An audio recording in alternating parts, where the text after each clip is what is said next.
Hello everyone, welcome to my YouTube channel. I am from Chimzi, a student pharmacist in the Philippines.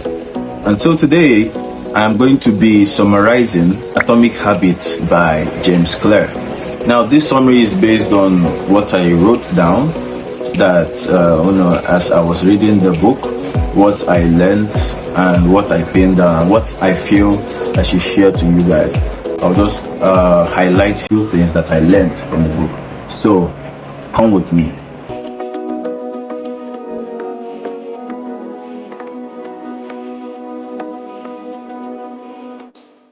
Now, the book Atomic Habits has 256 pages and 20 chapters. I decided to summarize this book just because I love it. This book taught me a lot. This book exposed me to various things that I needed to know as regarding building habits that last and living a successful life. And I'm very glad. Thank you, James Clear, for writing such an important book for this time, for this generation. So I learned that the quality of our lives depends on the quality of our habits. The way we live our lives, the way we spend our lives on earth depends on the quality of our habits.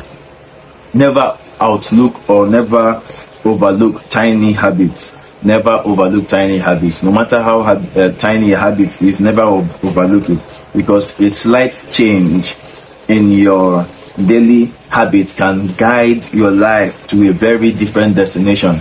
Now this is just an introduction that he was giving, that habits are very important, that habits should not be neglected, whether good or bad. Now, as I was reading, there is a question to reflect. How can you get 1% better every day? Because of how tiny these habits are, because of the atomic nature of this habit, you have to get at least 1% better every day. And if you get 1% better every day for 365 days, I mean, you're very much, your life is going to a very good destination. So never overlook tiny habits. Habits have the capacity of changing you. Then, I also learned that mastery requires patience. For you to become a master of something, you must learn patience. If you're not patient, you can't master something. And all big things come from small beginnings. Don't neglect your small beginnings. No, pay very important attention to your small beginnings, because they are going to be the foundation for your big things in life. And then I also learned that if you want better results, then forget about setting goals. Rather, focus on your systems. If you want to get a better result, don't just focus on your goals, but focus on your systems. Now, let me explain. Goals are good for setting a direction, but systems are best for making progress. Goals are good for setting a direction, but systems are best for making progress. Don't just spend too much time on your goals. Spend time on your system. For example, the goal is not just to read a book. No, the goal is to become a reader.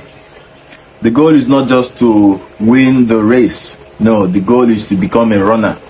The goal is not just to lose weight. No, the goal is to become someone that exercises daily.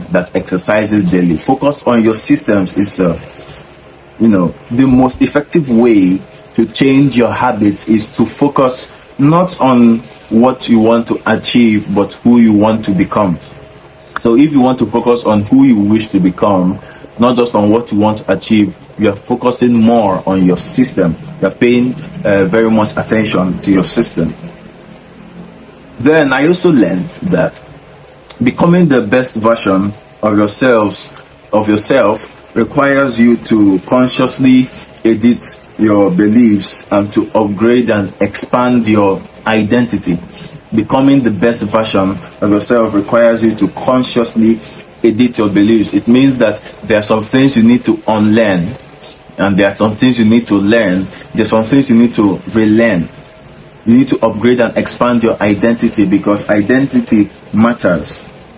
A habit must be part of your identity. You want to see yourself becoming this kind of person. You want to see yourself becoming a reader. You want to see yourself becoming someone that is hardworking. Identity matters, because the process of building habits is actually the process of becoming yourself, because habits are your lifestyle. So the process of building habits is the process of becoming that dream person that you want to be. So you should ask yourself this question: what do I wish to become? Or who is the type of person I want to be? What do I wish to become? Who is the kind of person I want to be?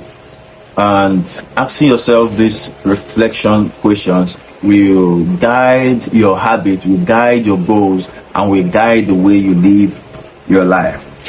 There are a lot of things that was said, but I'll just pick some things.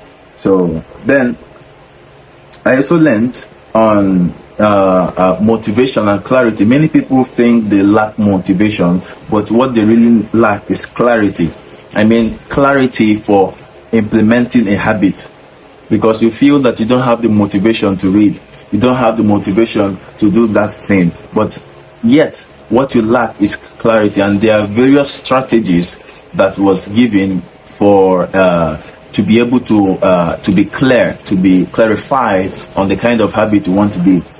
Example: I will behavior at time in location. It means, for example, I will read at 8 o'clock in the sitting room, in the dining, in the parlor, in the library, And then there's another formula given to us called the habit stacking formula, which is after current habit, I will new habit.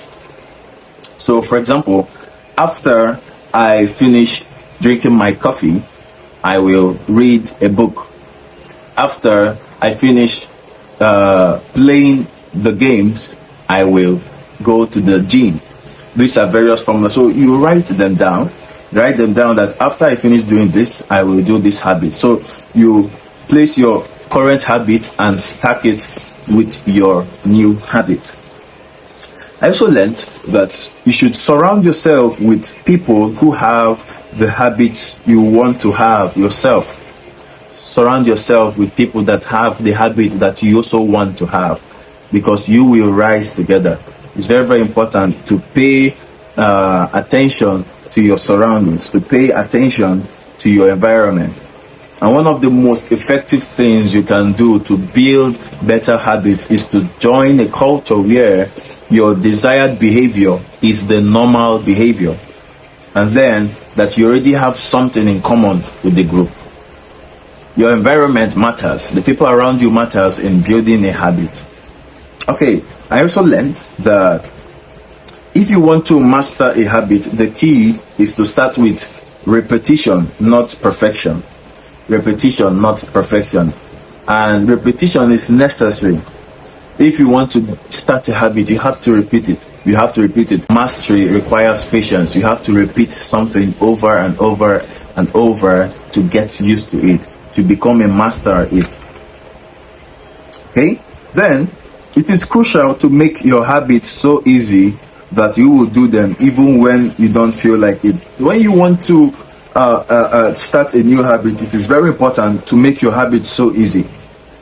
For example, you don't say that you want to start reading a book and then you start by reading a book of 200 pages. Or you want to work out and you start by doing 3 hours of workout on the first day. No, because rather than trying to overcome the friction in your life, you reduce it. Rather than trying to overcome it, make it as simple as possible. Make your new habit as simple as possible. Because human beings, we follow the law of least effort. We naturally gravitate towards the option that requires the least amount of work and energy. So you want to start a habit, you have to start with the most easiest way you can to be able to get used to it. And we are also given the 2 minutes rule. The 2 minutes rule on how to avoid procrastination, which states that when you start a new habit, it should take less than 2 minutes to do. When you start a new habit, it should take less than 2 minutes to do. And of course, you might find it weird, but this is something that was given to us, that was written in the book as a cure for procrastination. I tell you, if you read this book, you are going to learn something from it. You know, the point is to master the habit of showing up. A habit must be established before it can be improved. So you're starting with the 2 minutes rule because you just want to show up. You want to make sure you show up. What's the meaning of 2 minutes rule? You want to be a reader. What do you want? How do you start? Or how do you overcome the procrastination? Read 1 page every night before you sleep. You use the habit stacking formula. After I finish doing this, I'm gonna read my book then before I sleep. You stack the habits. And so the more you do this, a time will come where you get tired of 1 page, you get tired of 2 pages, you get tired of 3 pages, and you begin to read book and become a reader. And then I also learned that really successful people feel the same lack of motivation as everyone else. The difference is that they still find a way to show up despite the feelings of boredom. I also learned in the book that as you start a new habit or as you do a new habit, a time will come when you get bored of the habit. But no, really successful people feel the same lack of motivation as everyone else. You might see a successful person and you'll be like, what was your motivation? Of course, they felt demotivated at each point in time. But then the difference is that they still found a way to show up despite the feelings of boredom. I learned that the greatest threat to success is not failure, but boredom. The greatest threat to success is not failure. No, boredom. Because when you begin to do something and you get bored, you begin to, you don't feel like doing it again. So the greatest threat to success is not failure, but boredom. So you should get used to boredom. You know, the truth is that if you only do the work when it's convenient or exciting, then you will never be consistent enough to achieve remarkable results. No, and the only way to become excellent in what you do, the only way to become best at what you do is that you have to fall in love with boredom. You have to fall in love with boredom. You have to get used to it. Understand that this is a part of you that you're becoming for yourself. So you must fall in love with boredom. Then, as you develop a new habit, a time will come due to your repetition, you become a master in it. But then we are taught the rule of reflection and review. Because the time comes when the more automatic a habit becomes, the less you pay attention to it. You have to always review yourself. An excellent person is always growing. An excellent person is always developing himself. An excellent person is always fine-tuning and improving his or her life. So you have to employ reflection and review. Sit down, every 6 months, every year, every week, depending on how, and then reflect, how can I become better in this my habit? And it is very, very important. So success is not a goal to reach or a finish line to cross. It is a system to improve and an endless process to refine. So I learned a lot, but I just gave you a sort of framework for what you're going to see and many more in that book, Atomic Habits by James Clear. So this is just the summary, and I believe that you learned something. Go ahead, buy the book, get it online, and then read it, and it's gonna really impact you. So thank you very much for watching this video, and subscribe.